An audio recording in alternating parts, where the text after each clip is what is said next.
Luto tayo ng lipak aba in Ilocano. Ayun, gisa-gisang, tapos lagyan ng sili para mas masarap. Para may konting sipa. Katorya.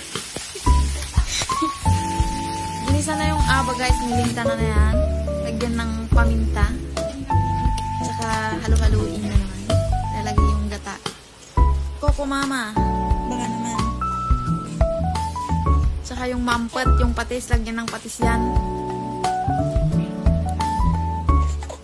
Tapos, kikiwarin na naman ni ate ko.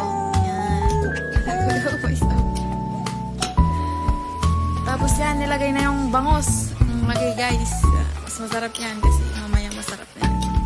So, halu-haluin hanggang sa makuha mo yung consistency na gusto. Pati yelo. Nilagyan ng manis.